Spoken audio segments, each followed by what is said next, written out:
Curiosity can be such a powerful force when tapped into and directed. It drives us to explore, discover, create, and best of all, connect with each other. And where my curiosity has led me is to one connection with my good friend, Andrei Amatuni. He's a joy to hang out with for many reasons, and one of them being his seemingly unlimited curiosity.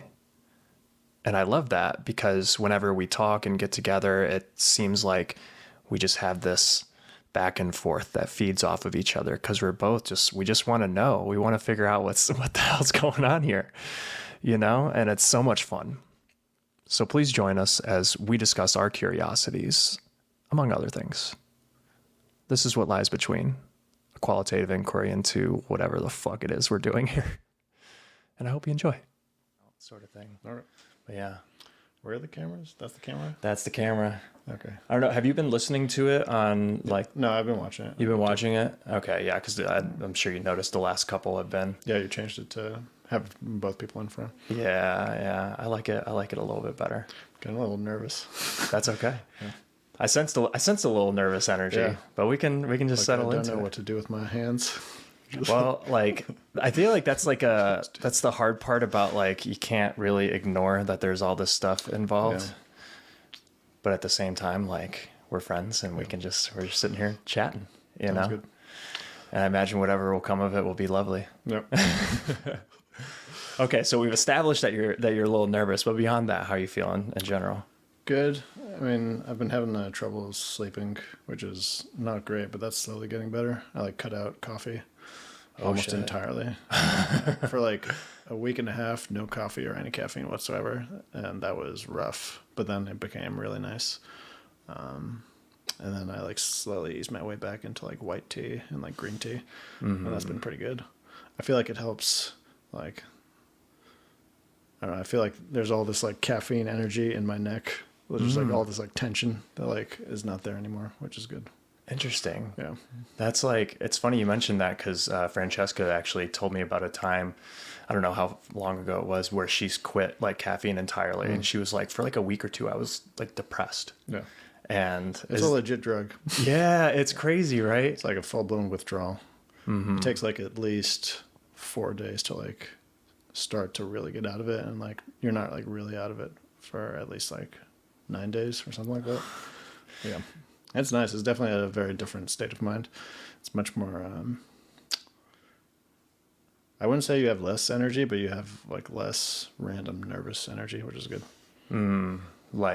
Maybe feeling it in your body less. And yeah, I mostly feel it in my body. I feel like that might be just overdoing it and having it be an everyday all the time sort of thing. It's less of a mind thing.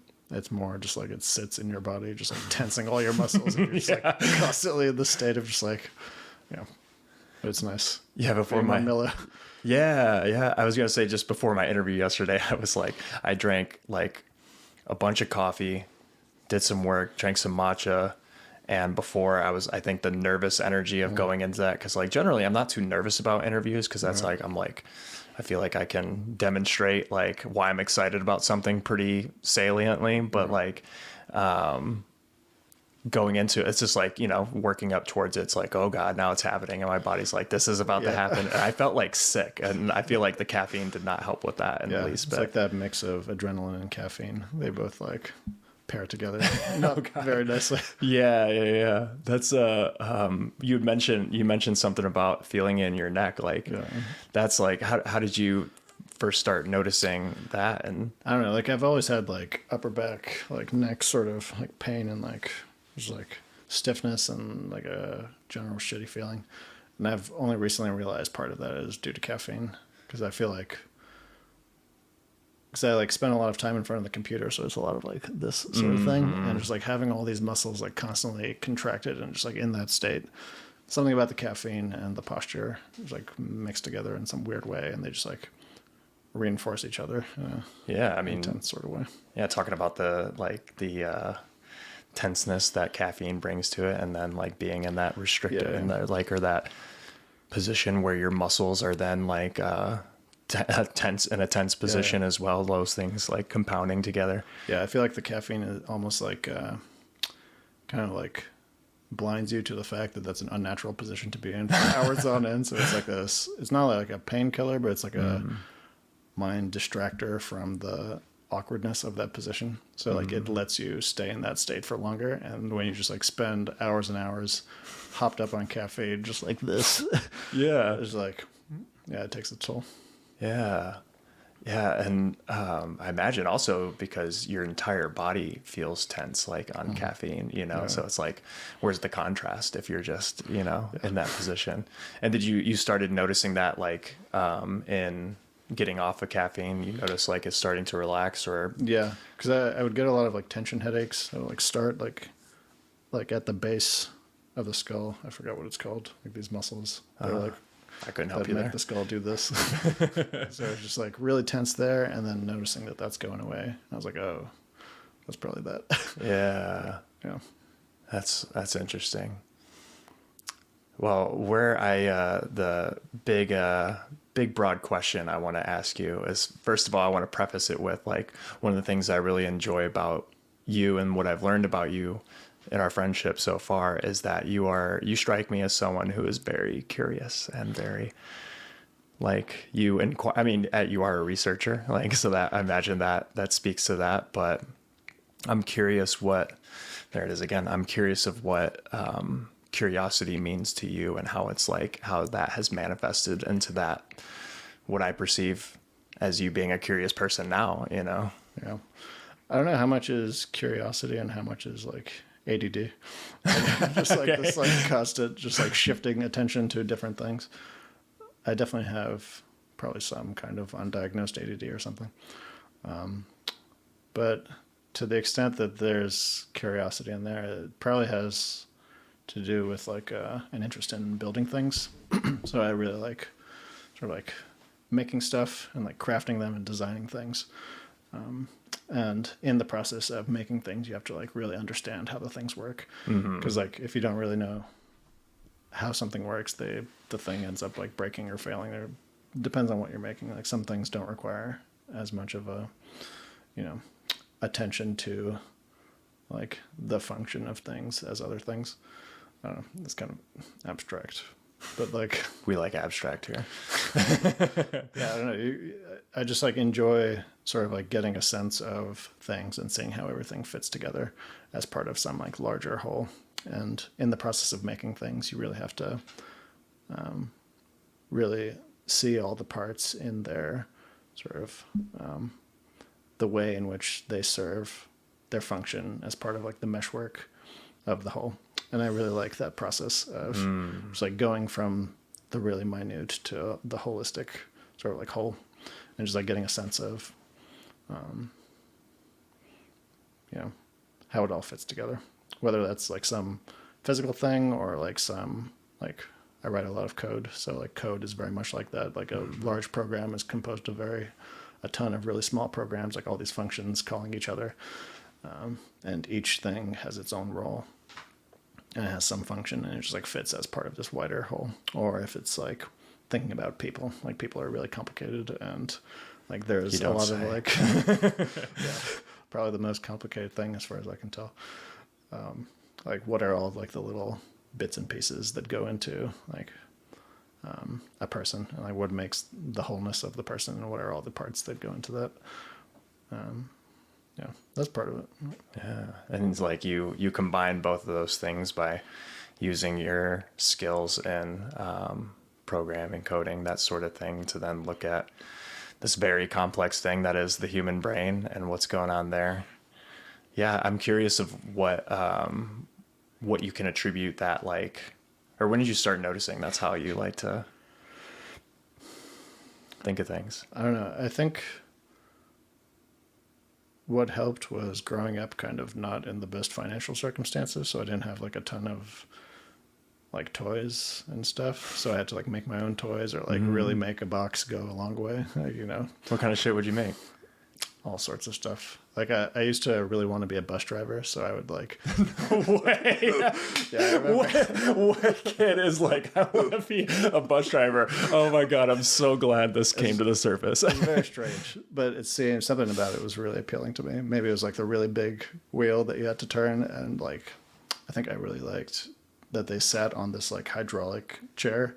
Like, I don't know if they still have those in the current buses, but it was like these chairs that are like really bouncy and they went up and down, and it looked like a really fun thing to do. And as a 5-year-old, like I was like, that's what I want to do. So I would like make a little bus at my house, and I would just like sit there and just like drive my little pretend bus. So it was a lot of like pretend, make believe, imagination sort of time. Yeah. And yeah, or I don't know. Yeah, a lot of that sort of stuff. I think I spent a lot of time just like making my own little like imaginary worlds, and there's a certain sort of like building aspect to that. So you have to like build the bus, or you have to like build whatever you're doing to like imagine these things. I also remember really liking maps. Just like I used to collect maps, and I used to like draw on them and like imagine where everybody was, and it was like very, I don't know if it's like autism or like some other thing. It just, yeah, I don't know. Yeah, those are just like labels of like symptoms, right? You know what I mean? Like, yeah, I think that's one of the things I've not liked about studying the brain and the mind is just like part of the content you consume as part of that training. Like, I'm not in like a clinical program, but I've spent a decent amount of time just like looking at it's like a lot of clinical literature. So like consuming a ton of different descriptions of like clinical abnormalities and like saying, oh, that kind of, I identify with that. Like maybe I'm a little bit of that, maybe a little bit of that. And I feel like that's not terribly helpful because I think it's probably not terribly helpful in the clinical setting either. I'm sure like some people demonstrate more of certain characteristics and like constellations of features that define some abnormality than others, but I feel like the actual the attributes of all of these things, like everyone can identify with a lot of them. So it's very easy to sort of see yourself in these descriptions, and to some extent it feels enlightening in that you kind of have like a word to describe some pattern of behavior or some like way of thinking. So you can be like, oh, that's a little bit of that, or like a little bit of that. But yeah, I don't know. At the end of the day, they're very like reductive, and I don't know. I don't know how helpful it is to think in those terms. Yeah. I love that you started talking about this because it's something that's been on my mind a lot lately. It's actually this idea like of conceptualization is something that I'm trying to tie into my statement of purpose, and like is something that I think, like, I say this loosely because it definitely requires more examination. But like one of the things that I think a lot about is how like doing that is adaptive, like conceptualizing things is adaptive, so that we can label and be like, this is a resource, this is a threat, this is familiar, this is unfamiliar, like, and be able to navigate our very complex, dynamic, dangerous worlds, right? Like we need to be able to do that. But at a certain level or a certain extent, if you like stop somewhere with that and you're like, okay, these concepts that I've created are reality. That's where you start getting into trouble. Like that's where we start like deciding like where someone can look at another human and based on these external features be like, okay, I'm labeling you, like, or a diagnosis, I'm labeling you, and now that's all you are.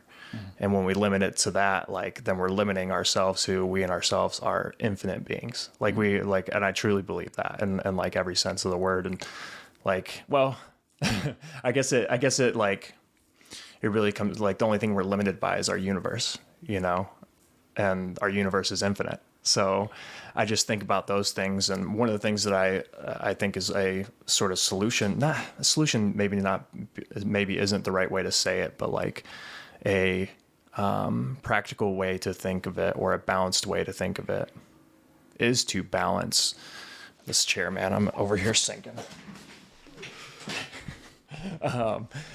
Is to balance between like building up those concepts so we can like grasp and understand our world, and then but also keeping in mind that like those are tools for survival, those are tools for understanding what's going on, or for us to be able to communicate, for us to be, understanding and communications are two key parts of that, I think. But then to stop there is detrimental to what is reality at the end of the day. Yeah, and it can be constraining. Like language itself is very constraining. I mean, you can look at language on a spectrum from like highly sort of rigid descriptive language to like very flowery poetic kind of freeform descriptions, and see that they're both instances of language and description, but they're serving like a very different function, and that there's a certain rigidity that comes to certain ways of describing things that end up impacting how you conceptualize things and how you think about things. And on the other hand, using language as like in a more poetic way or like metaphorical way to sort of like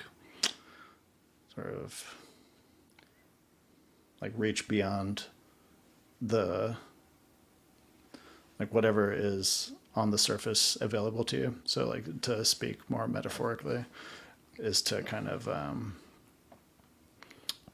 to like broaden the context in which you're operating in, both like conceptually and just like from a descriptive sense.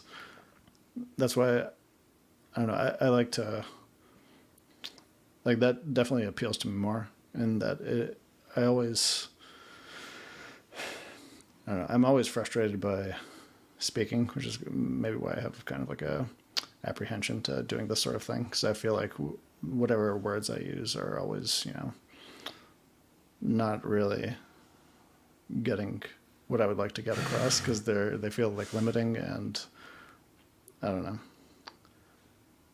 Because like speaking is like you have all these thoughts in your head, and language is the tool that you use to sort of encode those thoughts in this format that we both share. So language is kind of like a protocol. If you know, like computers and protocols, so like HTTP is a protocol that like one computer can talk to another computer, and they both speak HTTP, so they understand what to do when these bits go over the wire. And language serves a similar sort of function in that, we both know what Apple means, but we all have our own instances of apples that we've come across in our life. We just share this label, and I assume, or everyone assumes that when I say apple, you get apple on the other end. So like, the same way the bits go over the wire, the sound comes out of my mouth, goes in your ear, and recreates the apple in your head. And I assume that everything I mean by apple is what you get by apple. But I'm definitely more attracted to language that kind of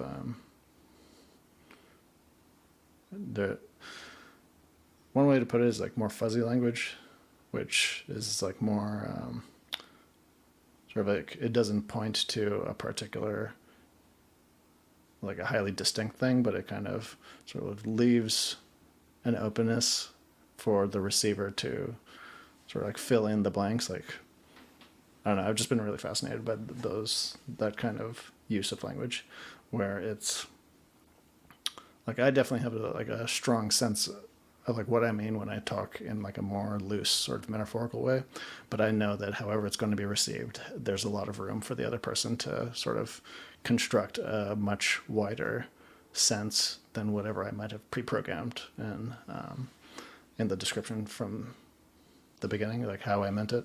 And that is very interesting to me, and I just like really enjoy it, because I feel like it's just like there's more opportunity there for discussion, because it's like it's less constrained. It's like more like expansive. Yeah, it's interesting to hear you say that. Like that's you really like that, because it's almost like it introduces more wiggle room to what I heard you say. Like with like whenever you're speaking, like there's more room for interpretation to get whatever you are trying to convey inaccurately than what you meant. Yeah. But it also, like, I would agree. I mean, it's fascinating, right? Like one of my favorite things is when someone throws in a metaphor about this like very abstract, kind of difficult to ground thing. that we're talking about. And I'm like, oh shit, that's exactly what that is. Like, and it doesn't have the precision that like language can have, and that like, you know, maybe in like a sort of hard science sense that is like very certain and very, but like nothing's really all that certain. So it's like more attuned with life in a way. Yeah. It's almost like the way I think of it is kind of like cheating at language. It feels like language is not meant to do this, but like we're making it do this thing that it wasn't originally meant for. Maybe it was meant for that. Like That's an interesting thing in itself, because like it goes back to, I mean, I know you've read The Master and His Emissary, but they bring up the you know, the debate of whether music or language came first. And like when you think about how like, you know, I imagine sound in some form came before words, like communicating through sound, and how much more broad and contextual and metaphorical, and well, maybe metaphorical isn't the right word there, but contextual definitely. Yeah. I mean, as far as that debate is concerned, I feel like almost definitely music came before. Like some people point to like songbirds and like they have their songs. And some people argue whether, to what extent that is related to language. So people study one common animal they study is zebra finches and their songs, and using that as kind of like a model system for thinking about language, which, you know, I don't have too strong opinions about that. I think it's like an interesting scientific topic to explore. But I feel like just from like a practical perspective, it seems like language is something that would require more evolution or cultural evolution, if not like literal biological evolution. So it seems more likely that, you know, linking patterns of sound to emotional states and packaging those up and like remembering them and like having distinct songs that are sort of associated with particular states of mind or emotions would come before. But that said, there's not many animals that have something that would approximate music. Birds are like the few sort of cases that you can point to and say like this in the animal kingdom is like an example of music, and that's evidence that it would precede language as we think of it. I mean, whales too. Yeah, whales, Yeah, dolphins. But then, like, I don't know, with whales and dolphins, and I'm like speaking out of my depth here. It seems like I always am. So it seems like that's more like languagey. Though I don't know, maybe birds are also more languagey. Like okay, then let me back you up for a second. Then, how do you distinguish music and language? So that's a great question. So music,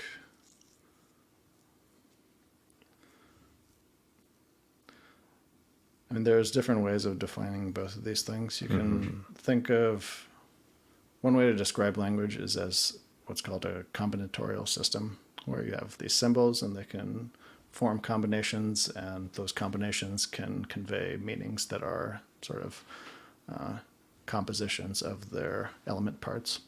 And there's almost like this part of, I would say, the magic of language is that that composition and that potential for having something that's greater than the sum of its parts. So you have the parts and they have all these meanings, they signify certain things and they evoke certain meanings. But the composition of that string of words conveys something that's above and beyond whatever the individual parts do. And there's a certain grammatical logic to it. So if I say like man bit dog versus dog bit man, like it's all the same words, but because of the order, it means completely different things. And that there's that kind of logic inherent to language where you have this grammatical thing going on.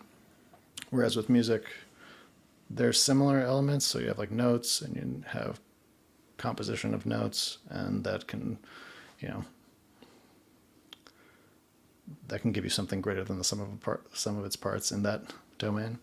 Though I think there's something unique about the meaning that's composed in language that is different or distinct in a pretty significant way than in music. Though it's hard to like nail down what that difference is. Like I would have to think more about that, read more about that. Yeah. There's people who spend a lot of time thinking about that, but Yeah. Because even as you're saying that, I'm just like, well, because I guess one of the things that I would think of that distinguishes it is it's just its form, you know, and that and the depth of you know, that whatever is more than the sum of its parts, that depth being greater with music, like it conveys just more. And is more variable almost anyway, like I would think. And but then you take into, and then I start thinking about like melody and rhythm and how all those things like play into, but then even with language, we have tone, intonation, the pace, that like it all kind of like, it's almost like they're all related, but they're on a different plane. yeah. Almost. And the elements are different in a pretty significant way in that you can pack a lot of meaning into the notes of language in the way that you might not be able to in music. So like, you know, if you had music that was just like composed of pure sine waves at different frequencies, so you can say that like C is like 440 hertz or whatever it actually is. And then you have like D is like some other hertz. And then you compose these different things, and you get some melody, but the notes in language, in being words, it seems like there's a potential for much more meaning or signification. I don't know if that's a real word or like applicable in that context, in that you can like signify way more in a word than you can in a pure frequency. But then you can say like with music, you can have like trumpets and you can have like all these different instruments, and they have all their different flavors, and the timbre of the instruments give you different feelings and all this sort of thing. But I would still say there's probably just an inherent greater complexity to language and like what you can pack into every note of this like linguistic song or like string of symbols.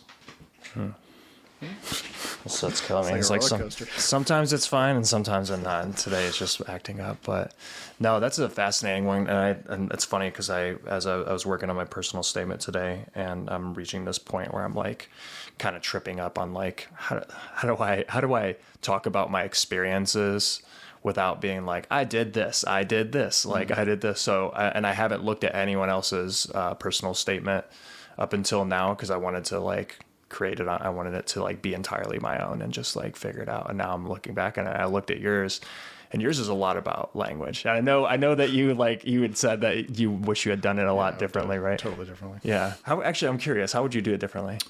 I don't know. I would have definitely focused more on the people I was applying to work with and what they were working on and what experience I had that might lend to working on their projects. Just from like a purely pragmatic sense, I think that would have been more successful than my statement, which was more of kind of like I don't know how to describe it. It was more like, here's all these things that I think about and I think are cool and interesting, and I've like done some work that's like touching on these concepts. It was more like self-indulgent in like a unproductive way, I would say. Which I don't know. I'm maybe being too hard on it. And it's been a while since I've read it, but it felt kind of like, I don't know. I feel like it would have been more successful if I had focused more on the people I was going to work with and like how I could contribute to whatever projects they were working on. Why do you think you got accepted anyway? I don't know. But part of it is probably just like technical ability. So like being able to write code at like a decently proficient level. Like that's pretty attractive, particularly in psychology. Like there's not as much expertise or like skill on that front, though it's like becoming more and more sought after and cultivated in that field. I think at the time it was probably pretty attractive to the people that did accept me. And like the things I would think I was being self-indulgent about, I think are of generally not like super wide interest, but there are people who are interested in the things I was interested in, and that probably caught their eye to some extent. Because also, like in reading it, I don't know, like a lot of what you were talking about was out of depth for me, and in terms of like things that like I think maybe it was the language and I don't know. I just got the sense that like you really had this depth of understanding of this thing, like to a pretty high degree. Yeah. I feel like the more time I've spent studying these things, the less and less understanding I have, which is kind of What the fuck is going on there? what's going on. I'm just getting like deeper and deeper into confusion. I don't know. I think to some extent, like I definitely had some sense of what was going on, but I feel like I had like a overly confident sense of the breadth of the problem. What do you mean by the breadth of the problem? Like, I feel like I felt like I had things worked out way more than I do now. Like, I think, I don't know, I really like theory. I forgot who said this, but the quote goes something like, "There's nothing more practical than a good theory." Because usually, It seems so ass backwards. Right? yeah, exactly. Like the general thinking is that like practical things are like, you know, engineering and like building things, and like theory is like all hoity-toity and sort of up in the clouds and not really grounded to reality. People love to turn their nose up at theory, I feel like. Yeah, but in reality, I feel like if you have a really good theory, there's really nothing more practical than a good theory. Like if we didn't have, you know, Newton's laws of gravity and motion, you didn't have kinematics, you couldn't get people on the moon, and like no amount of just like tinkering at the margins, like trying to engineer a space shuttle or whatever is going to get you to the moon if you don't have the theory of, you know, gravitation and how things move and like all these sort of like really abstract theories about how all that works allows you to make really fast advances in engineering problems and really practical things in a way that if you were to just blindly sort of tinker around and try to like figure it out, sort of like trial and error, move your way through these things, that's like really inefficient, and you're just like the potential for like walking around in circles is really high there because you have no sort of principled reason for choosing one direction or another apart from like, oh shit, that last thing I did failed, so maybe let me do something else. But like the thing that you're going to do next is like your rationale for choosing the next thing isn't guided by some like fundamental principles or like what you might call a theory. Like we have a theory of like how things work, and that is going to guide our search or whatever we're doing. Yeah. I feel like this relates strongly to what we kind of started off talking about a little bit, and like when I was talking about like conceptualization and how it's limiting, because I feel like the practical matters, the stuff that like makes things actually happen in this world are hugely useful. They make it real, right? Like, and theory doesn't do that on its own, but those two things like working together are so powerful. Yeah. And otherwise, like you like you're saying, you would be stuck spinning your wheels. But if you're just busy like thinking about stuff all the time and not doing anything, then you're doing nothing at the end of the day. Yeah. And I feel like theory, like one way to think about it is just like thinking for the sake of thinking, or just like some kind of like free form like thought. This is like the slam poetry of thinking, that like you're just like sort of like wigging it. But like in reality, at least in the physical sciences or like the mathematical sort of like computational world, like theory has like a very definite and like rigid format, and that's math and like computation. And I think like if we didn't have those tools, like if we didn't have like those mathematical tools, theory would be it would be no more than philosophy, which has value, but it doesn't have the same sort of leverage that it allows you that math and computation does. And that, you know, there's a certain rigidness to math that allows you to sort of like go from just like pure thought to landing someone on the moon in a way that no amount of just verbal argumentation in like some loose philosophical sense will get you. And there's something kind of magical about that. And like, why does math work the way it does? Like, why is it so real while at the same time being so like ephemeral and sort of like, these are just like ideas. They're just like, we're talking about like geometry, and it's like, these are circles. It's like, does a circle exist, or is it just like an idea? I don't know. This is kind of like, yeah. That's going way beyond my depth. Like, I feel like that's a level of theory that goes down to like such a like the minute details of like the parts of the world, whereas like I think my brain operates more at a level of like psychological theory, where it's like I can relate it more to like the interactions I have with people and like my own sort of experiences with myself and what I notice about myself. And that like, but my thinking is that there's crossover between like what we're talking about in theory versus pragmatics and that as well. Like I would really like it to be the case. I don't know if I would even like it to be the case. I have a hunch or like a sense that you can describe the mind and the brain computationally or mathematically in the same way that you would, balls rolling down hills. You can like describe it as like a mathematical system that obeys the logic of math. Though like clearly there's a gap between the language of math and like the richness of experience.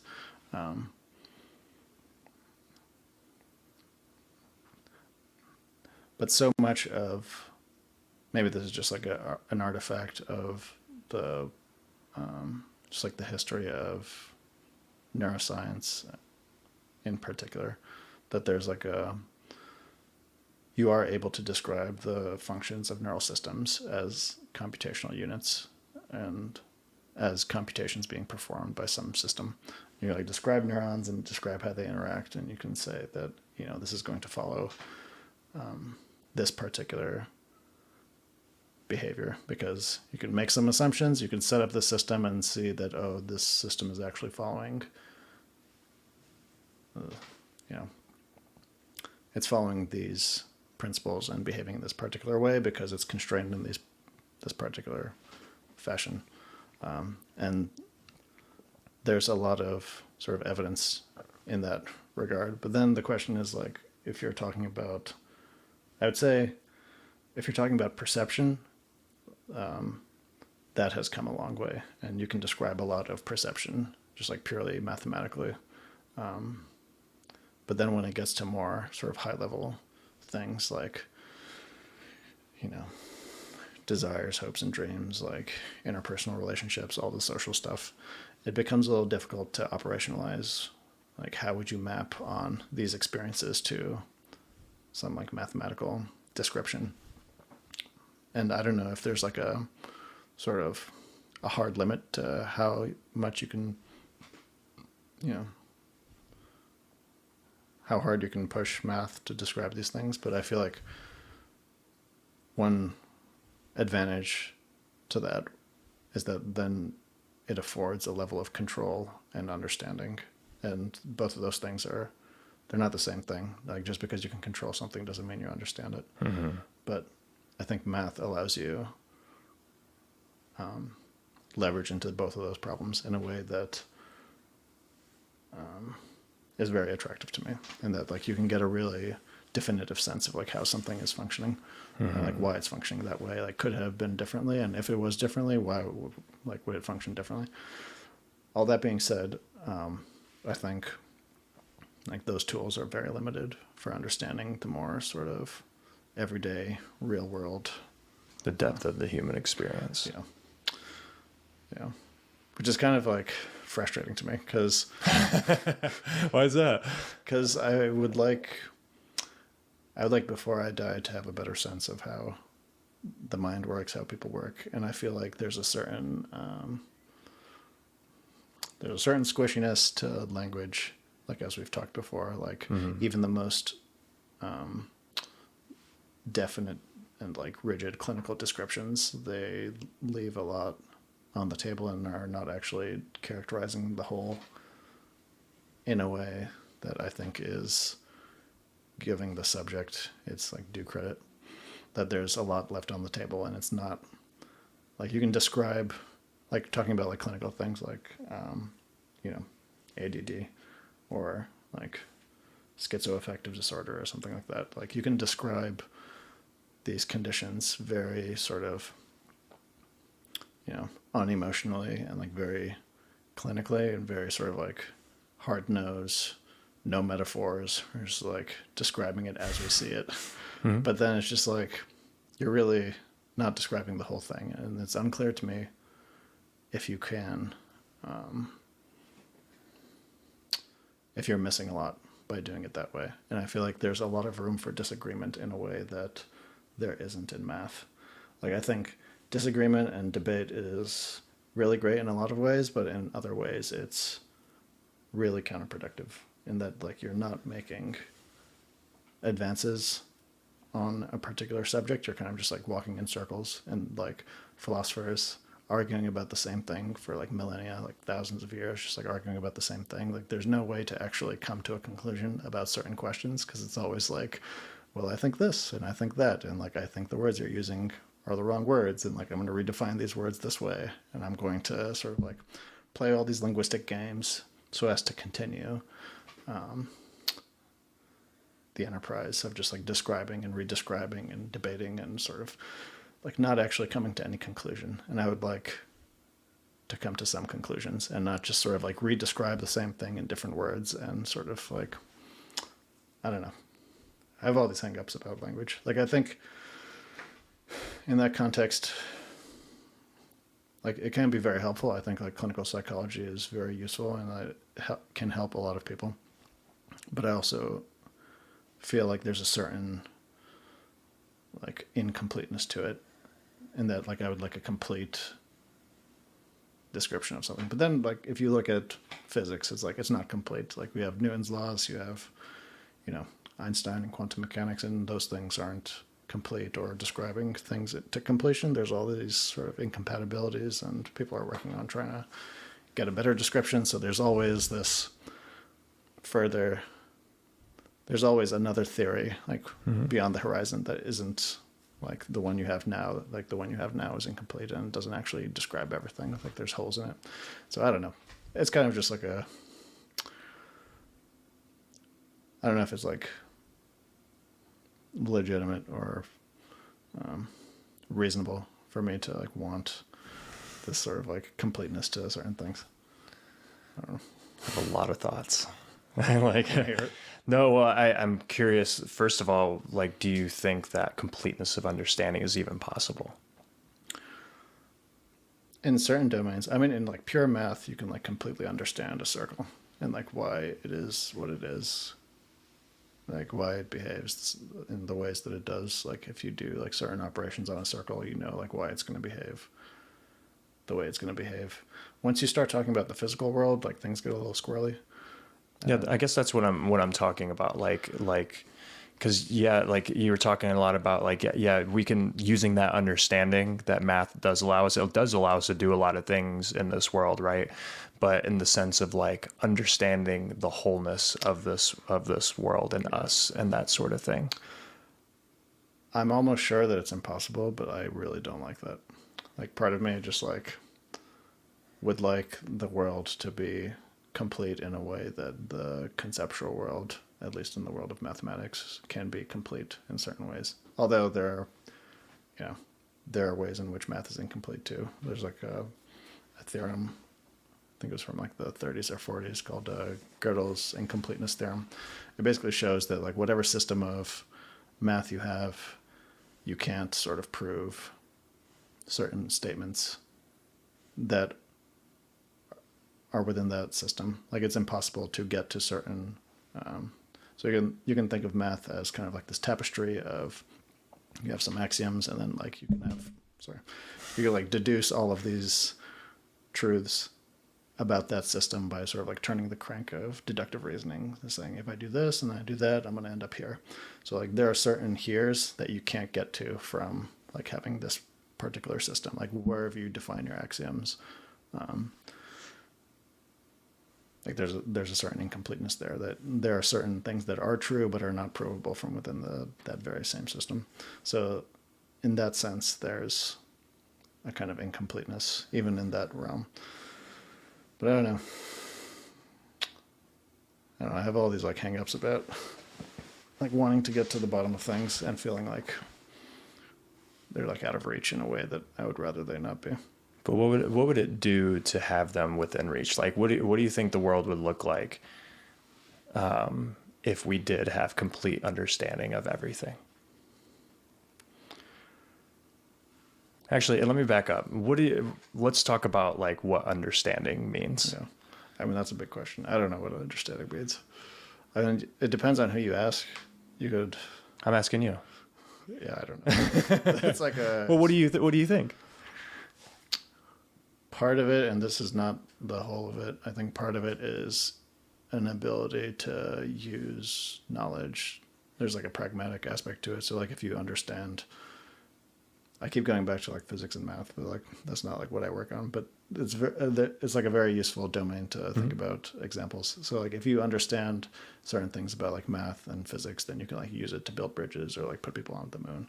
So there's like a pragmatic element to it that you can actually use this knowledge in the real world. So to the extent that the knowledge that you contain in your head is sort of exertable in the real world, I think there's a certain level of understanding there that like if the stuff that you stuff your head with sort of doesn't help you sort of get your aims completed. So like I want to get from here to there.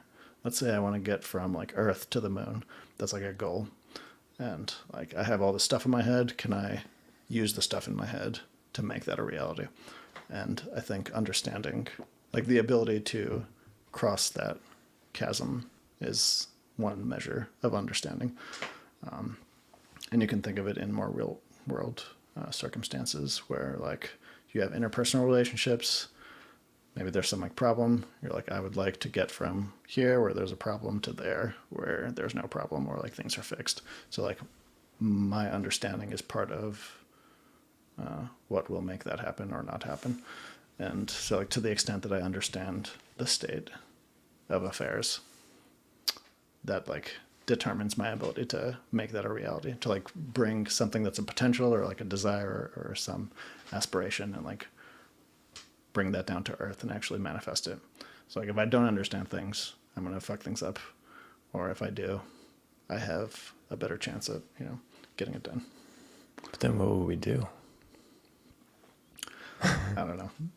Like that's a question of like desires and like what do we want to do? Like what do we even? Yeah, I guess. Yeah, I know it gets really complex because like, I don't know.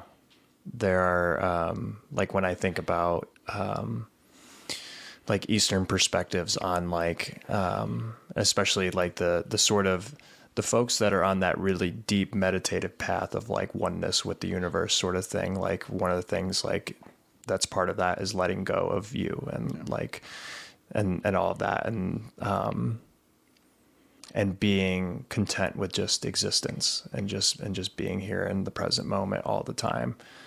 And there's no room for like purpose and all those things. And that doesn't sit well with me because my ego is like, like I like to do that stuff. Like that's the thing that makes me feel really alive when I'm start to gain some understanding and I'm like, oh, like I can do something with this. I can maybe help some people with this. I can build something with this, or I can learn some. I can use this to then leverage it to learn even more about myself. But I think whenever I start considering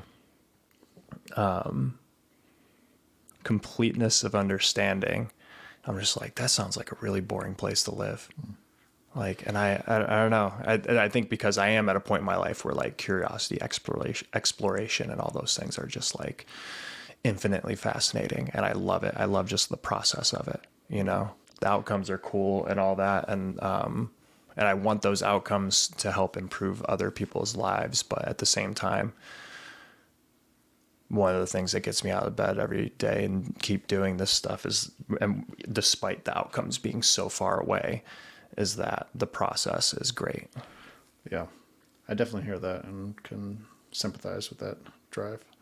I think part of my sort of desire for completeness is just looking around and seeing a lot of things being fucked up and being like, you know, things could be otherwise. That like to what extent is, you know, the shortcomings of the world a product of a lack of understanding or a lack of attention, a lack of awareness? I don't know. It's kind of a tenuous link between sort of understanding in like a scientific sense and the problems of the world. But I think the motivation is partly stems from that sense, and that like,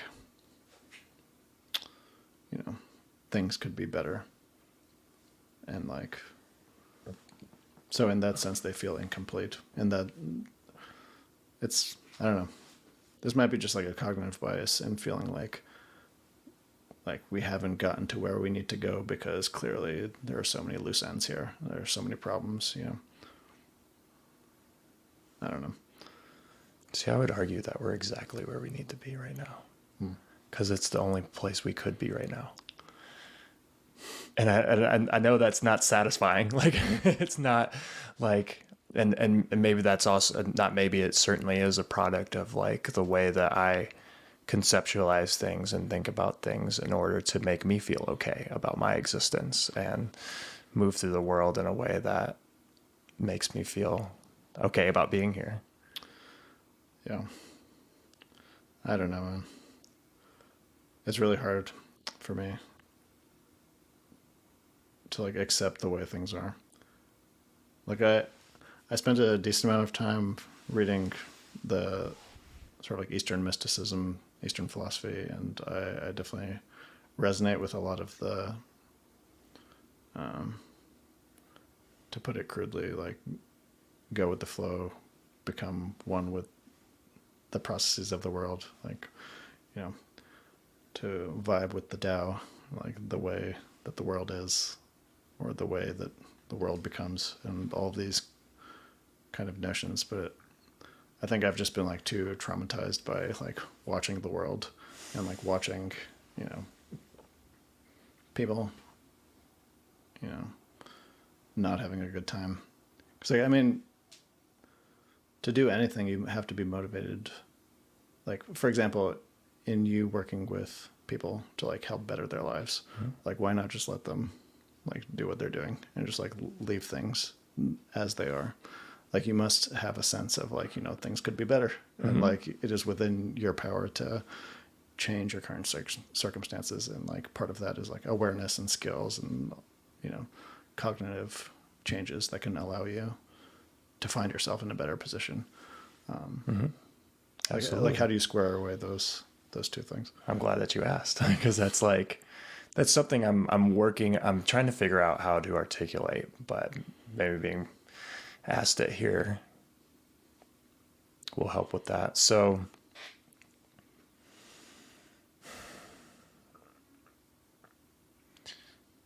I think it really goes back to what I was talking about before, and the balances between like the conceptualization thing and recognizing that we are infinite.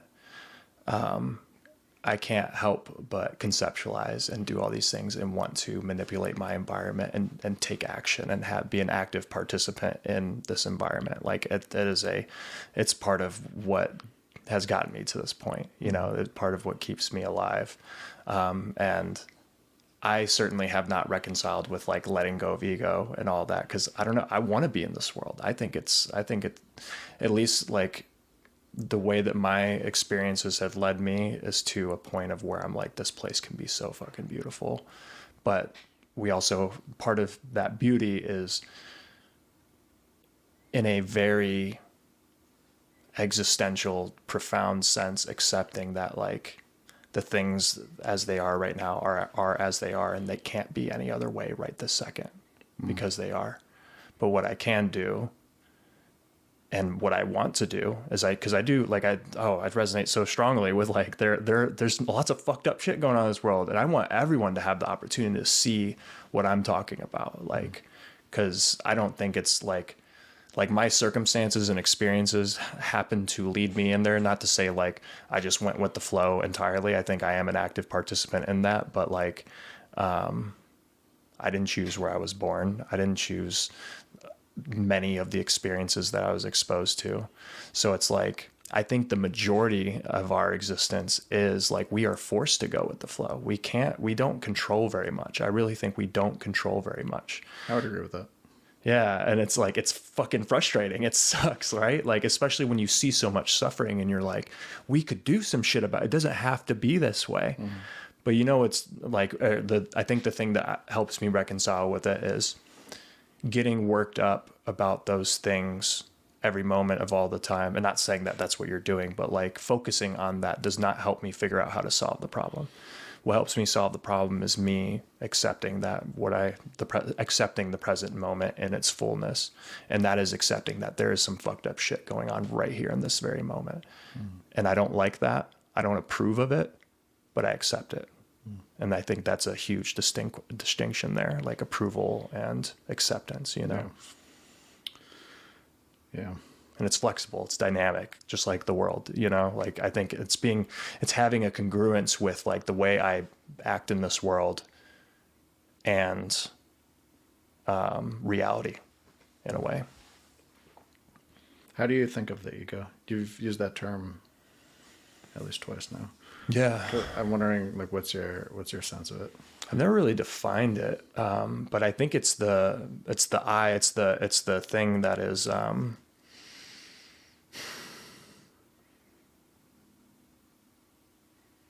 God, as soon as I started to answer that, I'm like, holy shit, that gets complex. I think the ego, maybe at its core, is like the desire to be alive as this. Like that's like specifically to be living, or to, what do you mean by alive? To be alive as this? To be living in this like body, and this like this vessel of mine that is like, if I die, like I'm one who like my particles and all those things will become part of our ecosystem, right? But I will this existence right now will never be ever again, and never has been before. Mm-hmm. So in that like unique like combination of all the parts of me is that drive to keep that whatever it means to be alive going, in that sense. Does that make sense? Yeah, that makes sense. Do you feel like there is multiple senses of the term, or when you think of it, do you think of it like mostly in that sense? I guess it depends on the context, because you can like, I think like we throw around like egotistical and all that stuff, or like I don't know. I think at its core, it is that. But I think it's used in different contexts, or at least like I've heard it used, and I'm like, that doesn't sound exactly like the way that I think about it. But it's like it is and it isn't at the same time. Yeah. How do you think about it? I don't know, I would say probably in both of those senses you just described, like the ego as the sense of self, and like the idea that we are persistent, so like at every moment of time, where you can think of us as like a bag of atoms. There's like moving through time, and you have a different set of atoms every, like, I don't know what it is, 7 or 8 years. You have fully new set of atoms. So like, are you the same person? I didn't know that. Yeah.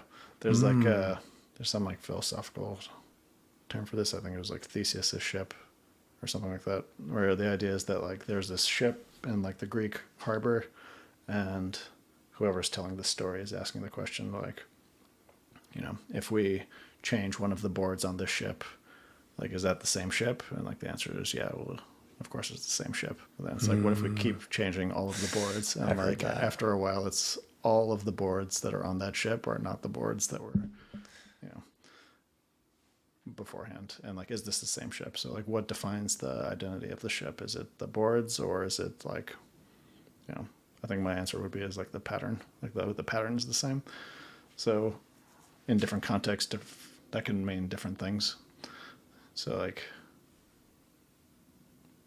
I don't know, with like biological organisms, the pattern is like some combination of like proteins and stuff. I don't know, but like there's something that's persistent across time, whereas other things are changing. So yeah, I don't know how I got into this. What were we just talking about? Like ego and what that means. So like there's that sense, and that like the identity of like being aware of that pattern. So like, even though you're like not aware that like none of the atoms that make you up are the ones that made you up 15 years ago, like that isn't what you're conscious of. You're conscious of this like general pattern of you persisting. And it's like being sort of wedded is a strong term, but like very tightly aligned to the preservation of that that self. And that means like taking actions in the world that serve that pattern. And that can lead to sort of the more egotistical sense of like acting so as to only serve the perpetuation of that self. But yeah, there's like very much two senses, at least two senses that I would think of. You know. That's really interesting, because I think it brings to the surface the idea of like the self as the amalgamation of all the physical things that we can like pin down, or is there something greater that we just can't perceive that like goes beyond what we understand about biology, all those things. And that's the sort of thing that I think about like metaphor in music, like in the sense that those things that are unsaid but understood, but or experienced, you know, like I've just had many times in my life, and again, this is going to be, or not again, but this is going to sound like something I feel like you could conceptualize in biological, physiological, psychological, and all, you know, physical terms, right? But I'm of the mind that like all the vast knowledge that we have accumulated as humans, we don't know a fucking shit, nothing about like the vastness of the universe. 100% agree. Yeah, so I would say that like I just had experiences where I'm like, this doesn't make any fucking sense in the language that I have, but I know it. Like I know whatever I felt like is like there's something there. Like there's something. I mean, I think it was Francesca. I was talking. I've talked to several people about this, but like just having very powerful emotional experiences, and them meaning so much more than like the thought or whatever, like the immediacy of the moment. Like it's like an amalgamation, like it's an amalgamation of like everything that makes me part of this world. And like and maybe it's a like I tend to go back to like maybe it has something to do with like hearing in the past people talk about like singularity, oneness, and all that sort of thing. But where the fuck did that come from? Like it had to have like comes from somewhere at some point that like someone interpreted this feeling that maybe isn't the exact same thing that I am, but like in some way took in this information or had this moment where I'm like, where they're like, we are one. And I've had experiences where I'm like beyond like the words to describe it. It's just like, it's a knowing. And I don't, it's, and that's the thing is it's not, I can't talk about it. Like everything that I'm saying does not begin to even touch like what actually happened. Is it any of this making sense? Yeah, perfect sense. Yeah. Yeah. I think part of my sort of like drive towards like finding completeness is like having sense, like intuiting those kind of things where you see the oneness of things and that part. Maybe I'm like drawing in like a tangential relationship between the two things, but like this idea between oneness and like completeness. So like the idea that, you know, rather than conceptualizing things as being fragmented and disparate and like separate, but like seeing there, going back to how we started off this conversation, like how these parts are interwoven into this singular one whole. And just like thinking like if that is a real thing, then like, is that understandable? Like, can we understand this oneness or whatever this whole is? Can we like, is it possible to describe it or to understand it or, you know? That's why, oh, sorry, go ahead. I was just going to say, like, that's why I asked you what understanding was. Because part of me is like, there's different levels to it. Like there's understanding and like, we can talk about it. We can describe exactly what it is. But I think there's also understanding of like what I was just talking about with like, I couldn't talk to you much about in a very concise or, you know, comprehensive way that actually conveys the wholeness of what I'm talking about, but I understood it in those moments. What do you mean by understanding? I'll flip that around to you. Yeah, like, what's your sense of it? It's so hard to describe. But I can give it a shot.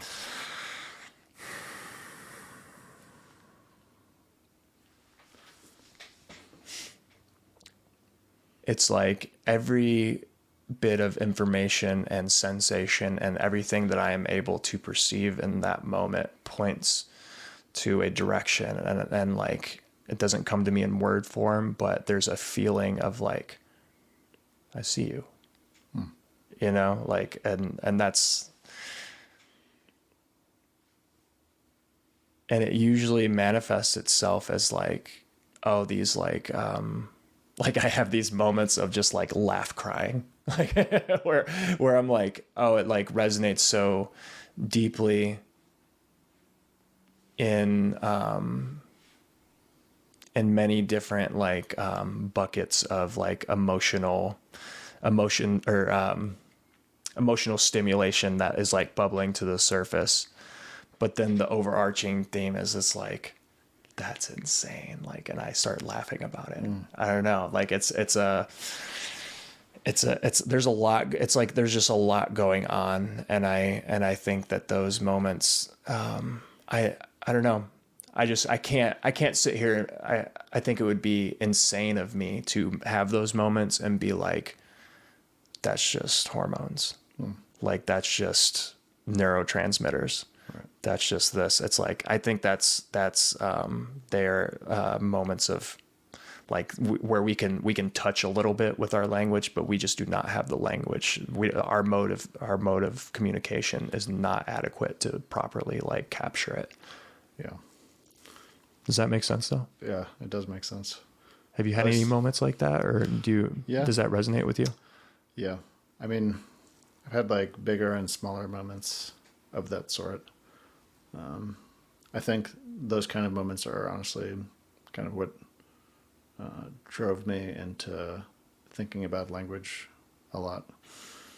Because it feels like I'm not particularly interested in language, but I'm very interested in meaning and like, what does it mean for things to mean things, and like understanding like these questions. Like I don't have any answers. This goes back to what I said earlier, like the more time I spend thinking about these things, the less I feel like I understand them. And like, I would like to understand meaning and understanding.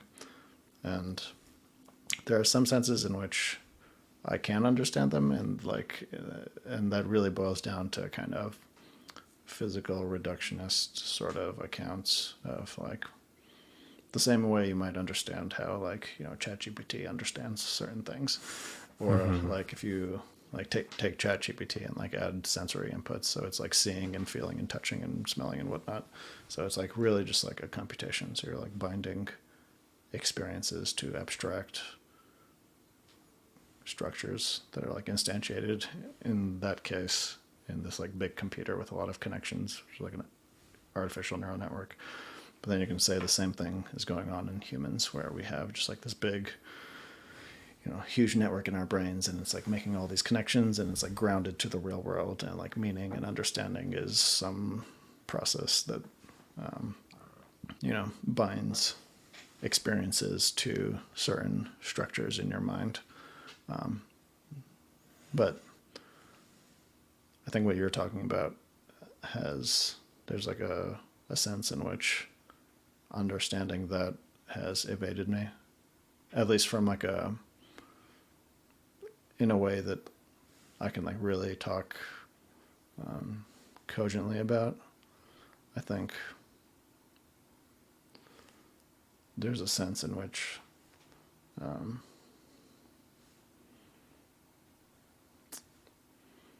like one word that comes to mind is clarity, and that there's like a sort of like clarity of understanding of that wholeness that I don't know how to translate that clarity to like a sort of, to how to describe that in like a mechanistic or sort of like scientific sense.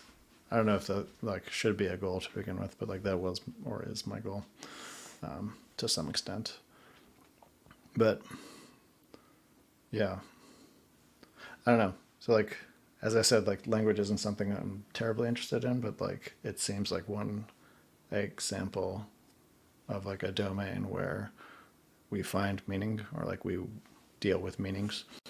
And like insofar as I'm interested in those sort of like what you're describing is like that sort of awareness, this sort of like whole understanding of just like something just like becoming plain to you, and like it has an emotional component, it has like a cognitive component, it has like almost like a visual component, but it's like almost like super visual. I don't know if you've had this experience. It's like there's certain like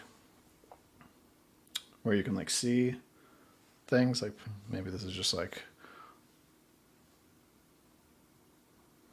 our linguistic metaphors going into like getting factored into our understanding. So like when someone says like, oh, I see now, like what they're saying is like, I understand now, but like understanding and like linking that to vision. Like I think there's like a real sense in which there's a visual component to that. But it's not like explicitly visual. It's almost like like in your mind's eye, you've sort of like observed something. So there's like there's almost like an observation is happening, and that's linked to the understanding. I don't know. I feel like I'm rambling here. But. No, it's all really related. Like, cause I think, I really need to read The Master and His Emissary, cause I've listened to it, but I feel like that's a lot of the things that, the author speaks to in that about like grasping. And, cause I think there's a whole chapter like that where he talks about, you know, seeing like that philosophical or that concept from a philosophical standpoint, a language standpoint sort of thing. Or I know it's been a while since you've read it, but so long. Yeah. But it's interesting that like it has been so long, and like a lot of the things that we're talking about, I feel like speak to that, because it's almost like a lot of that understanding, that grasping, that wanting to be able to use this in order to manipulate, to be able to, and manipulate, and I feel like that always comes across like an icky word, but manipulate our environments and accomplish goals, do all that, where that's the left hemisphere, where the right hemisphere is just like, things are just like happening, and we're like, and it's the hemisphere of connection and all those sort of things, and wholeness, oneness. And I feel like and maybe it's the ideas of this book. I mean, I feel like they're strongly associated, but like when it comes to like that's the other sense of understanding. There's grasping, and then there's like the wholeness of the understanding, which is not conceptualizable, like at least with our language, and I think the only language that touches it at all is music or art. Well, maybe music in particular, just because it is art itself, like visual art can do a lot, but I feel like music has the ability, at least for me in my experience, has the ability to like trigger those sort of moments of like understanding where I'm like, oh fuck, there's that, like, you know. And it's hard. It's like, I'm impressed as like how much we're able to talk about this, because it's a, like, and I think that's one of the things.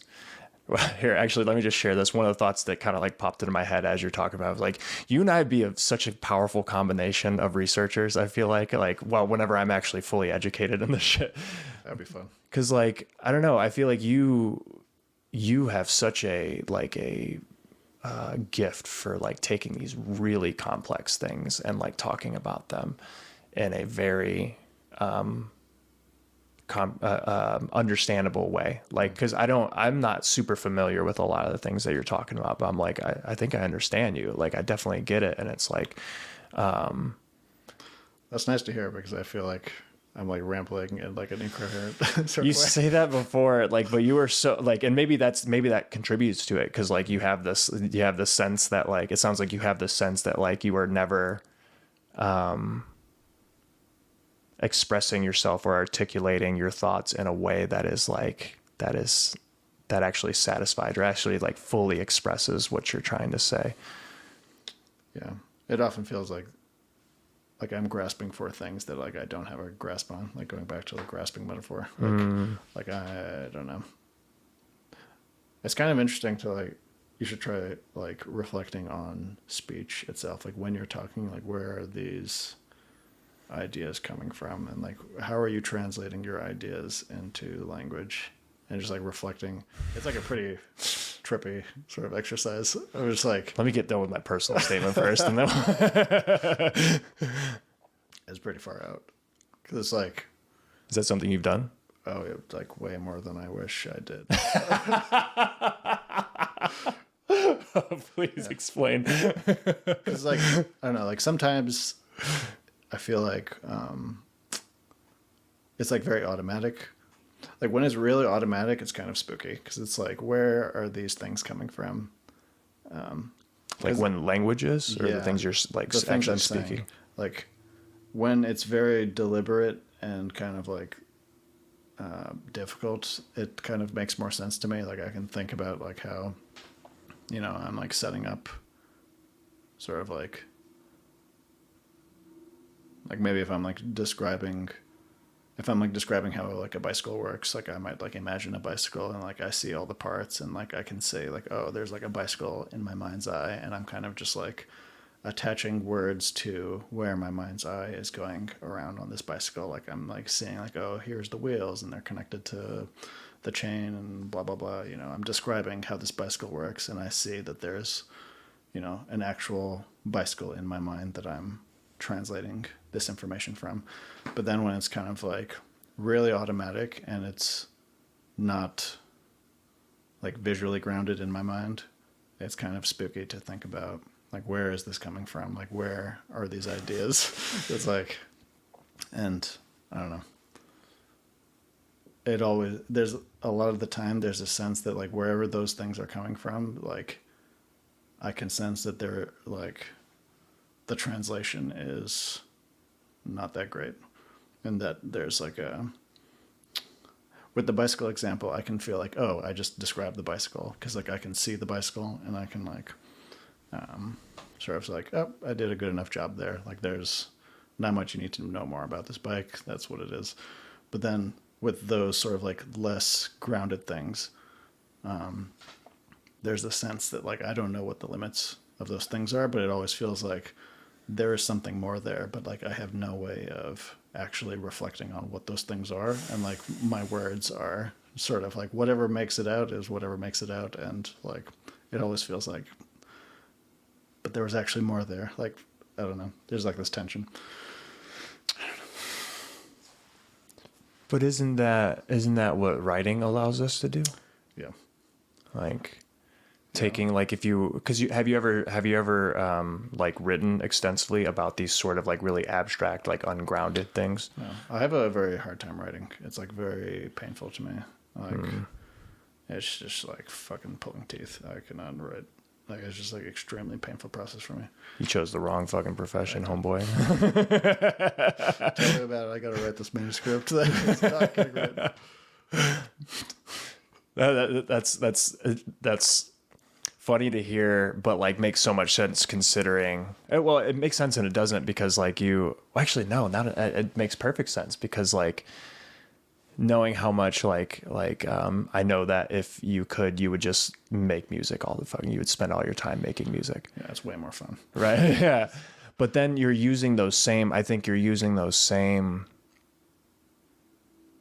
The phrase that comes to mind is cognitive capacity, but I just feel like that doesn't touch it. But like those same mechanisms, whatever that allow you to be creative and enjoy that thing, like you use those same things to like identify patterns and like figure out like and apply it to like research and like looking at like practical issues and stuff like that. There's probably some of that there. Yeah. I don't know to what extent though. A lot of times it feels like I don't know.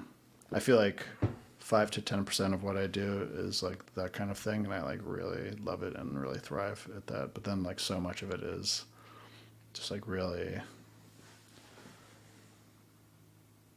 I don't know. Like writing code, part of me like really hates writing code. It's just like the most tedious, like error prone, and just like mind-numbing thing in one sense, but like another part of me just like really loves it so much because it's like the most like addictive like, game of Legos you could possibly play. It's just like you design the Legos and then you put them together, and it's just like extremely addictive in that sense and really fun. But then in another sense, it's just like so fucking grating when like something doesn't work, especially when there's time pressure to like do something. It's just like this shit just like has to work. And like it's not working, and it's like probably some like stupid minute thing that is like it's gonna take like 8 hours to figure out that there's like some like really stupid small error here, and like that kind of thinking I just like feel like it's such a fucking grind. I don't know. I feel like I got off topic, but oh no, it's all on topic. We're talking about a lot of fucking weird shit. So, but one of the questions that came to mind for me was with writing, like how have you written historically, just like throughout your life? Have you journaled? Yeah. I really love the idea of journaling, but I feel like I've never really given it like a honest try. I feel like it would be great. I don't know. I feel like I would really enjoy writing if if it was probably like just for me, for like just writing for my own sake. I feel like a lot of the writing I've done basically exclusively is like it's either for class, so that like some teacher has to read it and grade it, so there's like that pressure of like catering to whatever the there's two versions of this. Like there's one where I'm like really catering to get a good grade, and then there's the other where I'm just like unhinged and like just like saying whatever I want to say, and that is like less good for the grade. But I feel that's kind of fun. But wait, when you're talking about the unhinged stuff, that's like something you've done with like graded papers and stuff like that. You're just like, fuck it, I'm just it'll just be like some like unhinged rant about something, like especially in like sort of like writing classes, less so in more like sciencey classes, but like whenever there's like a writing class and like the topic is something of sort of everyday like relevance. There's like some like everyday kind of like topic, or like more like whether it's like politics or that kind of thing. It's like it's fun to kind of just go on a rant. Like that's kind of fun. But yeah, and like in like elementary school, there was a lot of like creative writing that was honestly pretty painful too, because I feel like there's a certain creative aspect to it that's nice, but then there's another where it's like this is a task that you have to do, and you're just like getting like forced into this thing. I feel like I haven't had like a lot of chance to just like write for its own sake, for like my own edification, which might be nice. I don't know. Yeah, I wonder how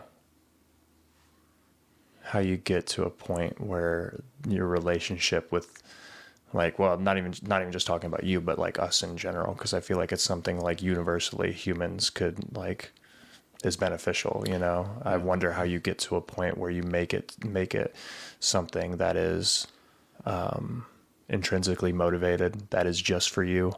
Because like that, I love that you said that. Because like when we talked the other day and you were talking about like introducing like some sort of play, like you were talking more about music, but like I'd use that in like writing. And like those are the times where like writing elicits like those like little, maybe not the super, not always the like super big like deep profound moments, but like ones where I'm connecting on like another plane with myself that like is like a deeper sense of an expression of a deeper nature of me, in a sense. And I wonder how can you introduce something like that in like school or something like that, so that kids don't like get that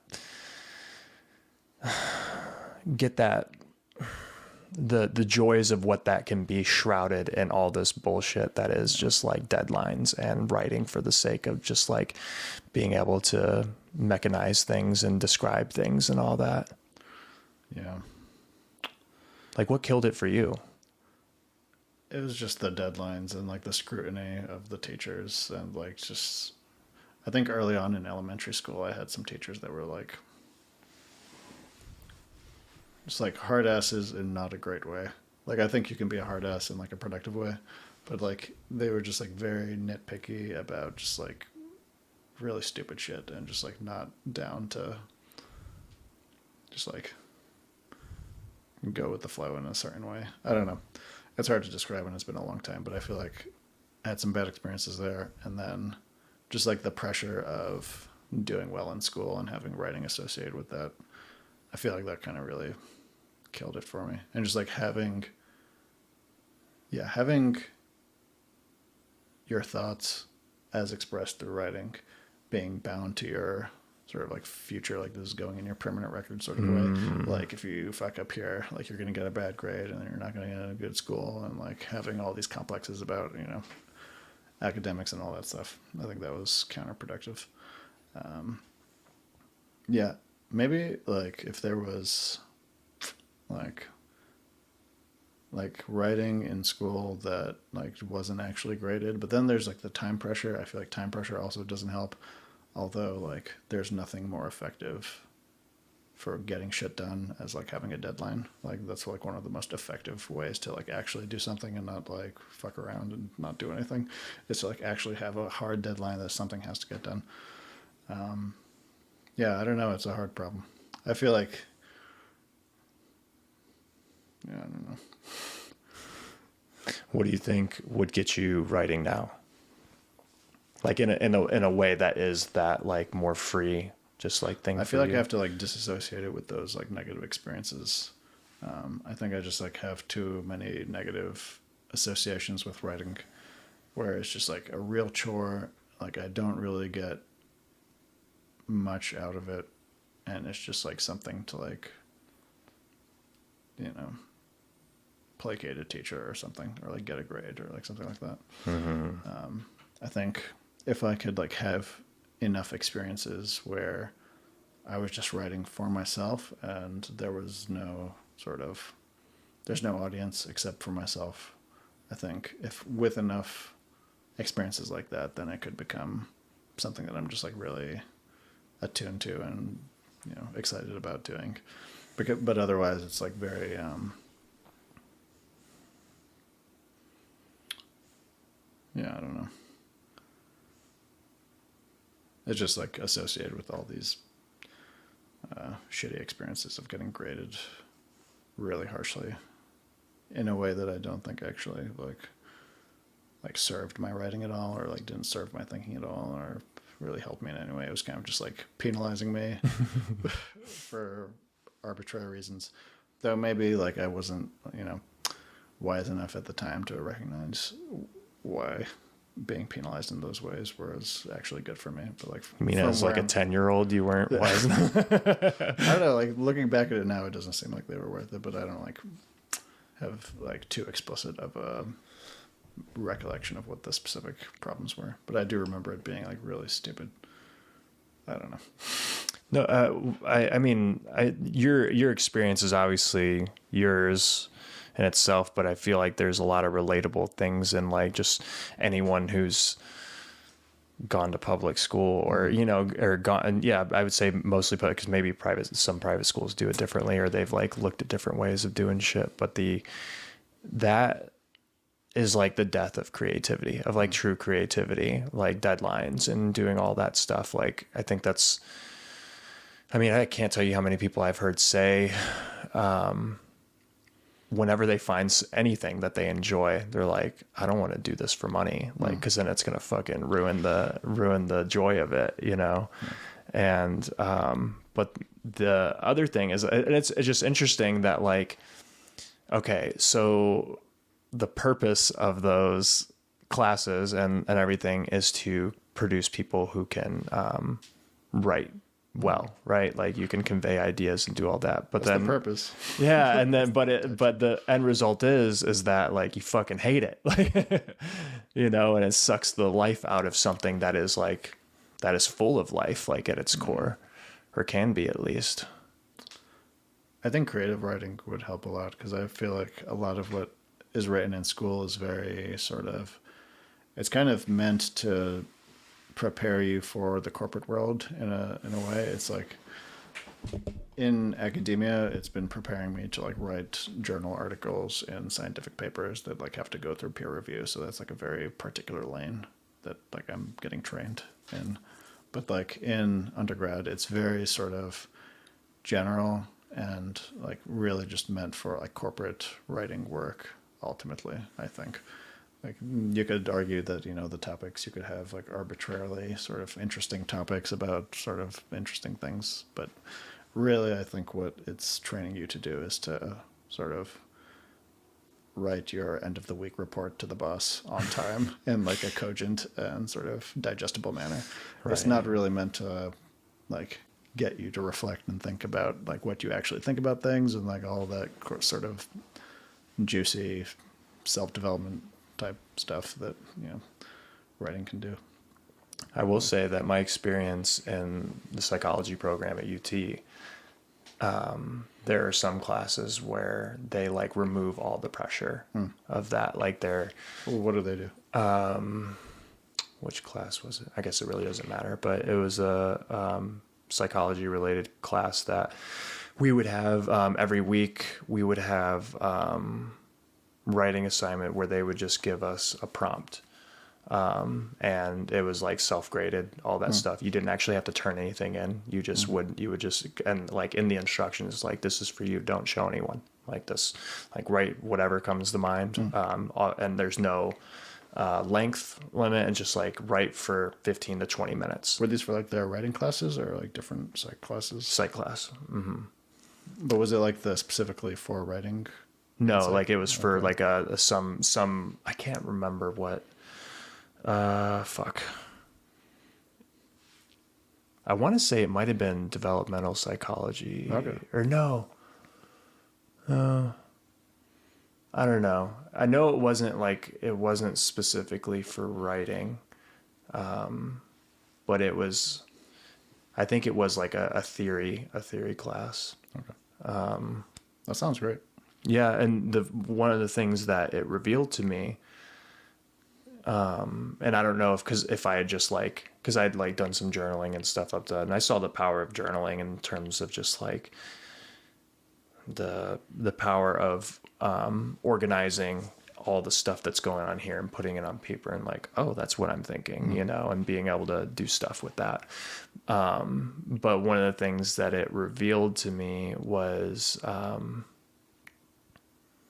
like even in my journal writing, I got this idea in my head at some point listening to a podcast where someone was talking about motivational interviewing or something like that, and they were doing like an example of it was the creator of motivational interviewing, basically. What is that exactly? What's that? What is that? Oh, you don't know? Oh, it's motivational interviewing is a style, I would guess you could classify it as a therapeutic intervention. I think it was initially created to help alcoholics quit, and basically it's something that emphasizes the individual's autonomy by like you ask questions, you reflect their experience, and you really emphasize their autonomy. Like like you just take opportunities to be like, oh, like you did this, like and having them describe like it really starts from like identifying values, and then you ask like, oh, why do you value that? Like, oh, what sort of things do you think you could do that would be reasonable in this, like to start with like really small or something like that, and you kind of slowly help someone self-discover what they want to do and an action plan to do that. So the creator of motivational interviewing was demonstrating it with the podcast host. And the example they use is like, you know, what's something you want to do? And it's like journaling is something that I think I really need to do more of, but I don't. And he had said something about like, I think one of the questions was like, what would that do for you? Like, what would journaling do for you? And it was like, this, that, and the other. But one of the things like my kids might read it. And that was something that really resonated with me, because I'm like, oh, that would be actually kind of like a wonderful thing to like have these things. And I would like, if it's something like, I don't know if like my future kids, if they would find that interesting, or like it would be useful to them. I've never thought of that. That's an interesting. Yeah, it's very interesting and it's helpful, but also at the same time, it pops into my head whenever I'm journaling. And sometimes I notice myself journaling and I'm not writing for myself. I'm writing with like this piece of my mind that's like, someone might read this, instead of being like being intentional and being like, no one will read this. This is for you. Write some fucking stupid shit. Like just free write. And these assignments really made that clear to me, that that's what was happening. That like, yeah, that I needed to be intentional about telling myself like, this is for you.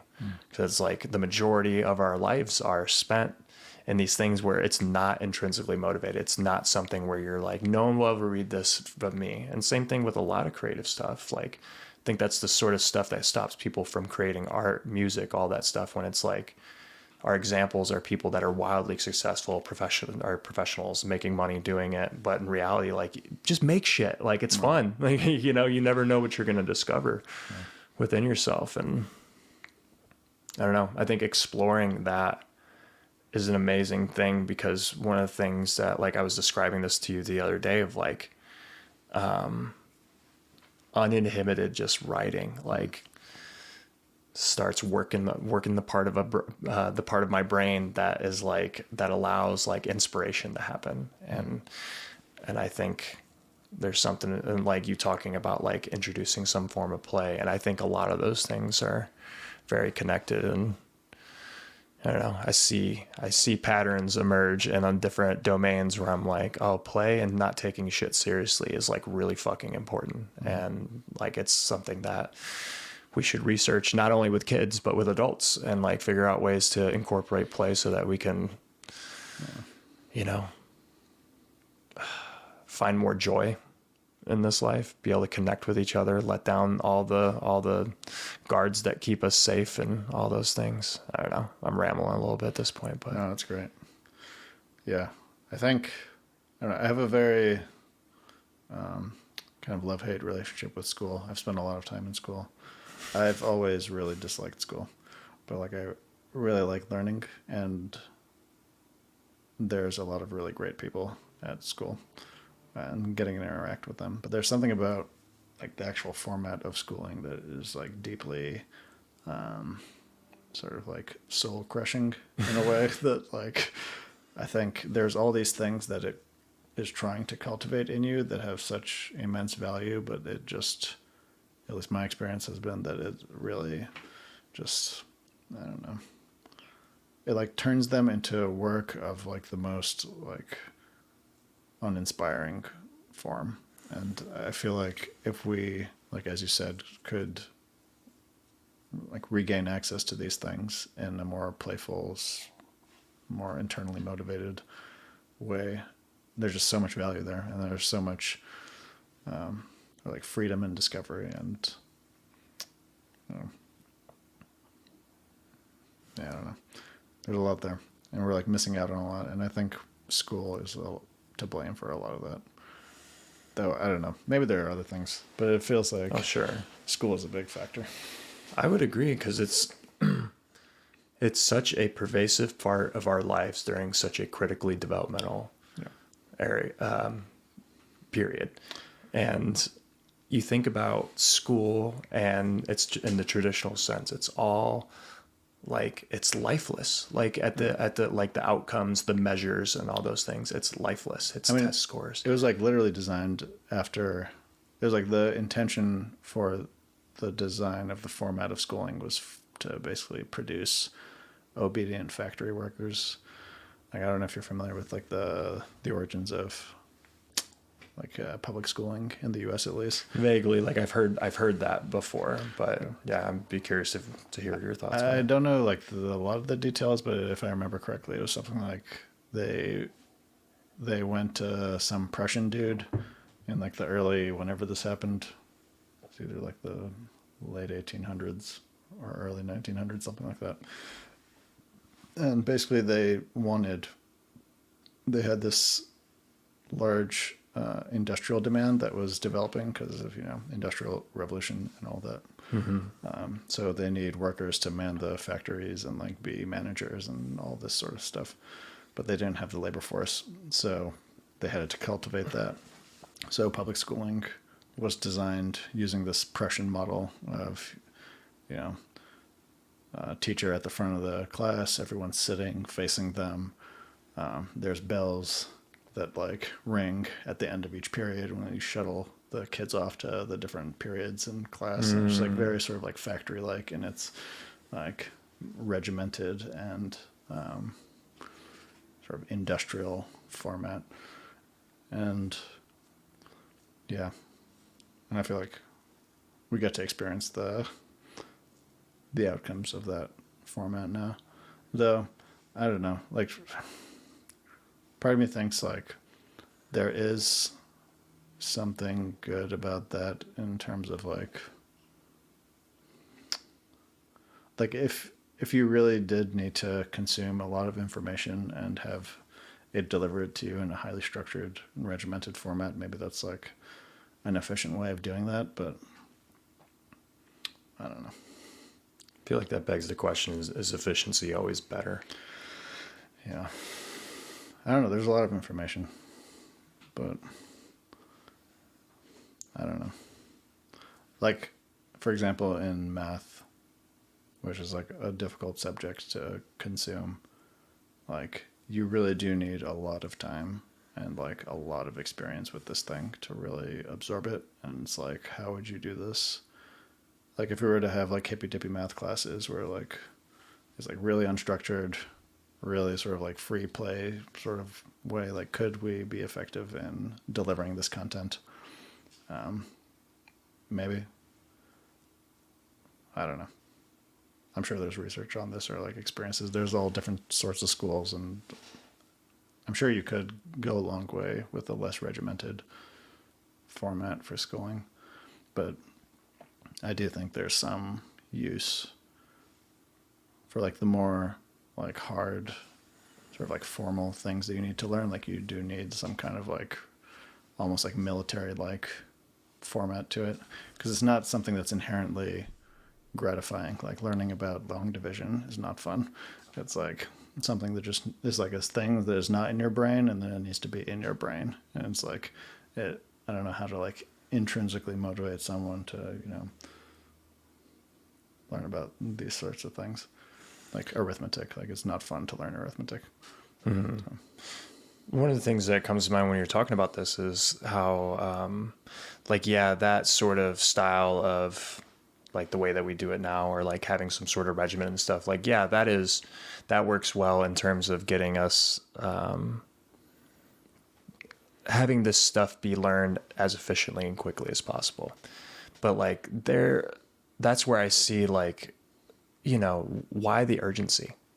Like, why do we need to have children understand long division ever again? Yeah. Like, or like, I can totally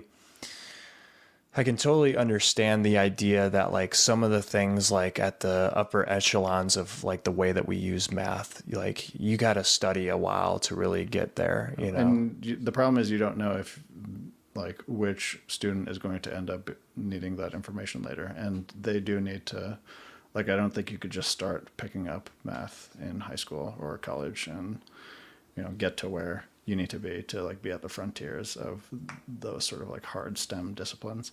Like you really do need to be learning math from a very young age, because there's just so much of it. There's just like such a broad and like deep topic that there's no way to like reach the bleeding edge of a lot of these disciplines without having extensive experience with it going back to kindergarten. But there's no way of like predicting like who needs this experience. And like if like 1 out of 50 people needs that experience, like should we subject all 50 people to the sort of grueling regimented training in mathematics? I don't know. I have a proposal for that, because like I think about this a little bit in that, like, okay, at the bleeding edge of math, how many people are working on that, would you say? It's not even just math. It's like what I work in, I wish I had more experience in mathematics. So like it's something like computational neuroscience. It's like there's a lot of neuroscience, but then it's like somewhat bottlenecked by how receptive you are to like reading papers that are like really dense with mathematical, just like formalism. And like you're just like I can read, like I can read most papers and like understand them, but like I wish I could read them in like 1/10 the time, for example. Like sometimes it'll take me like many, many hours to read a single paper, where like if it took me less time, I would definitely feel grateful. So I don't know. And there's like a lot of disciplines like that. It's not just like, it's like anywhere where you can apply math, you can apply it to arbitrary depth. And it's like, once that becomes the case, it's like all of the people who would want to consume all of that content will be sort of, bottlenecked by their ability to understand those concepts. But then if they want to get there, they can just learn it. Yeah. They can. It's just like there's a lot of things to learn. Yeah. But our average lifespan is 80 years. Yeah. I feel like that all sort of rests on like we need to be like these like super high end, like top of our game professionals by the time we're like 30. I'm like, shit, I'm 32 and I'm just finishing my undergraduate and I'm fucking thrilled at where I'm at. Yeah. Like I think that sort of mindset, while yes, it does help us move things along quickly, but quicker isn't better. I don't know that quicker is always better. Yeah. Cause like, I really like, and let me get this thought out. Cause I really think, and maybe this isn't practical, entirely, but like, I feel like right now we do have enough scaffolding in our society to experiment with something like this, where you take more time during early childhood to figure out what kids like. Mm-hmm. Like, let them play, let them fuck around and find out, expose them. I think schools should be an opportunity to expose young people to the infinite possibilities that this world has to offer. Yeah. And I think, I can't prove this, but I honestly think that statistically there are enough children in this, like let's just say this country, that would have interests in these different areas naturally just by being exposed to them, that we would fill our needs to a certain extent. And if it didn't, we would adapt. Like we're not like, it's like, I think we think that like, it's like we're thinking from within this closed system of like, this is what things have always been. And like making a radical change would break all that part. It's like, well, we're not just going to let ourselves die. We're going to figure it out. Like, and it may cause a lot of suffering too. Like, and that's not ideal. And I don't want that either. But like, I also want, people to feel like they have some, I don't know, to not suck the life out of all these wonderful things. Yeah. You know what I mean? It's a hard one. It's really fucking hard. I definitely empathize with what you're describing. Like, part of me would like to just completely abolish homework until you're in high school, basically. Part of me thinks, like, kids should not be doing homework. They should be fucking around and finding out and sort of, you know, playing all the time. But then, like, another part of me is, like, the world is a rough place. And, like part of what these things allow you to do is to like fend off the world. Like, you know, one of the biggest funders for math and computing advances is the Defense Department. And the reason why they need that is because, you know, well, there's many reasons why they want that. Like, a lot of people make money off war, but also the world is a dangerous place. And like that kind of technology like allows safety, or, you know, I don't know, or like the distribution mechanisms for like goods and resources. Like, there's algorithms that are determining like how to optimally distribute resources so that we can run a civilization with like, I don't know how many people there are in the US. Let's say like 350 million people. It's like, how do you run this machine and like get everyone everything they need? Like, there are algorithms and like math and shit going on underneath the hood that like allows this level of civilization. And it's like, there's almost like a life and death aspect to this. Like, this information isn't just like me to like fuck around thinking about the brain. It's like, there's a like hard, like rubber meets the road sort of realities that it is serving. So, I don't know. Yeah, it's hard. It's so hard. But I also like, because like we're talking hypotheticals. I certainly wouldn't, like, if this is something that were to be tried, right? Like, we wouldn't just be like, all right, let's every school across the country just like stop doing this thing, right? Like, but I don't know. And this is just an idea that I've thought of, but don't know if it's even viable or enough people would go for it to where it would be viable. But like,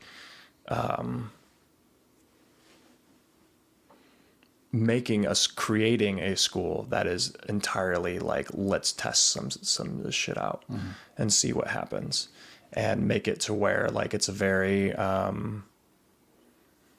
don't know, because there's a lot, as soon as I say that, it would like, you know, you don't want to test on people's lives, right? Like, you would still have to be able to guarantee to a certain extent that like,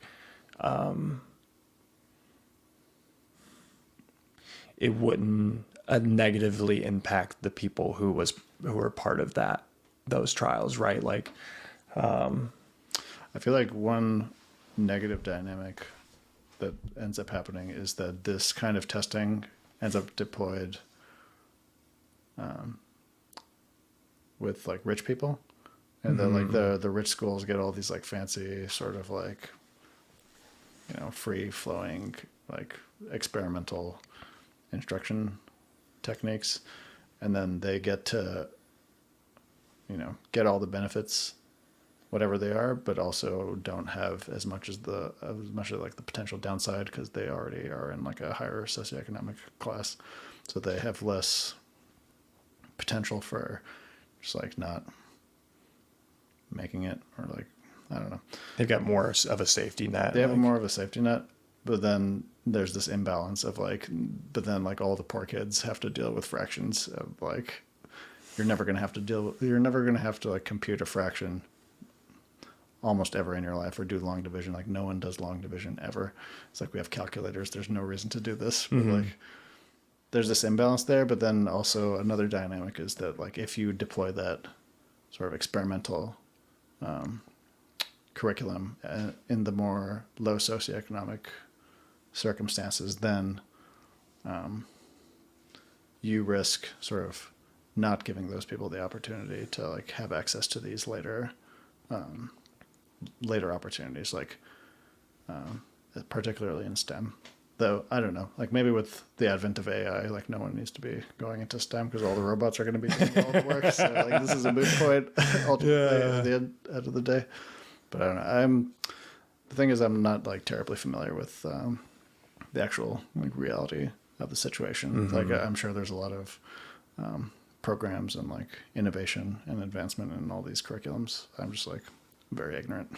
Oh, same. I mean, that's why this is just like this is a thought, you know. I certainly am not going to like go to my doctoral program and be like, let's build a school and take some people and like do all this and be like, no, we'd have to kind of like, there would be so much to consider, right? Like and I imagine like even implementing something like this, it would have to be like start at like the tiniest of scales. Like let's add an extra like hour of recess to, you know what I mean? Or like do these, cause like it's always going to be slow. I've got no illusions that like folks are going to go for like this drastic, huge change, you know? People are very conservative with their kids. Of course. They're not. I don't know. Some people are not. That's fair. But like from my sense is that like people are less risk averse when it comes to whatever things that they're having their kids do. Yeah. Or more risk averse, you mean? Oh yeah, more risk averse. I was like, Negations. It's tough. No, that makes perfect sense. It's just, I don't know. I think that's why I want to get into the education system stuff in general, because it's like I just notice so much